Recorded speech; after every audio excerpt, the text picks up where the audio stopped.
रात के 11:30 बज रहे थे। विशाल ऑफिस से निकलकर बस स्टॉप पर आ खड़ा हुआ। वह हर दिन इसी समय की आखिरी बस से घर जाता था, लेकिन आज बस स्टॉप पर कोई नहीं था। न कोई सवारी, न कोई चहल पहल। हवा भी ठंडी और अजीब सी थी। कुछ देर बाद सड़क के मोड़ से एक पुरानी खटारा सी बस निकलती दिखाई दी।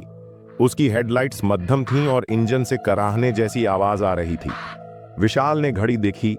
बस तो सही समय पर थी, लेकिन उसे इस बस को पहले कभी नहीं देखा था। बस रुक गई। कंडक्टर ने दरवाजा खोला और बिना कुछ कहे विशाल की तरफ देखा। उसकी आंखें अजीब थीं, जैसे अंदर कोई गहराई हो, खालीपन हो। विशाल झिझका, लेकिन देर रात का सफर था और उसके पास कोई और चारा नहीं था। वह बस में चढ़ गया। बस के अंदर अजीब सा सन्नाटा था।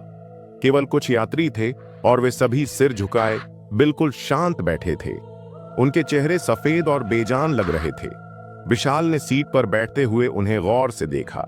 सबकी गर्दनें थोड़ी अजीब तरीके से झुकी थीं, जैसे वे जिंदा ही न हो।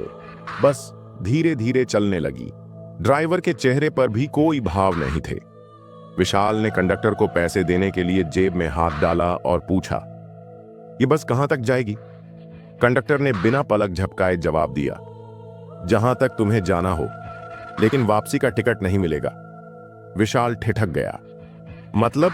उसने हिचकिचाते हुए पूछा। कंडक्टर बस मुस्कुराया, या शायद वह मुस्कान नहीं, एक भयानक खिंचाव था।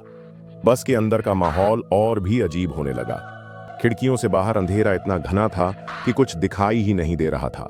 न सड़क, न पेड़, न कोई मकान, सिर्फ गहरी काली धुंध। तभी एक यात्री, जो अब तक सिर झुकाए बैठा था, धीरे धीरे विशाल की ओर मुड़ा। उसका चेहरा पूरा सफेद था। आंखों की जगह दो गहरे काले गड्ढे थे।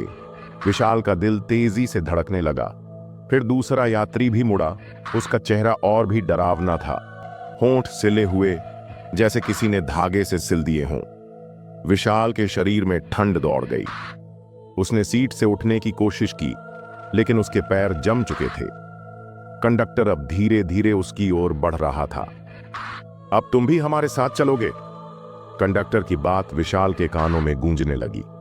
अचानक बस का माहौल बदलने लगा। सीटें जर्जर होने लगीं, खिड़कियों पर दरारें आ गईं और यात्रियों के शरीर गलने लगे। बस की दीवारों पर खून के धब्बे उभरने लगे। विशाल ने पूरी ताकत लगाकर दरवाजा खोलने की कोशिश की, लेकिन वह जाम था। बाहर अब सिर्फ काली धुंध थी। कोई सड़क नहीं, कोई रास्ता नहीं। अब तुम्हारी मंजिल यही है, कंडक्टर बोला, और अगले ही पल बस धुएं में बदलने लगी। विशाल का चीखना भी उसी धुएं में घुल गया।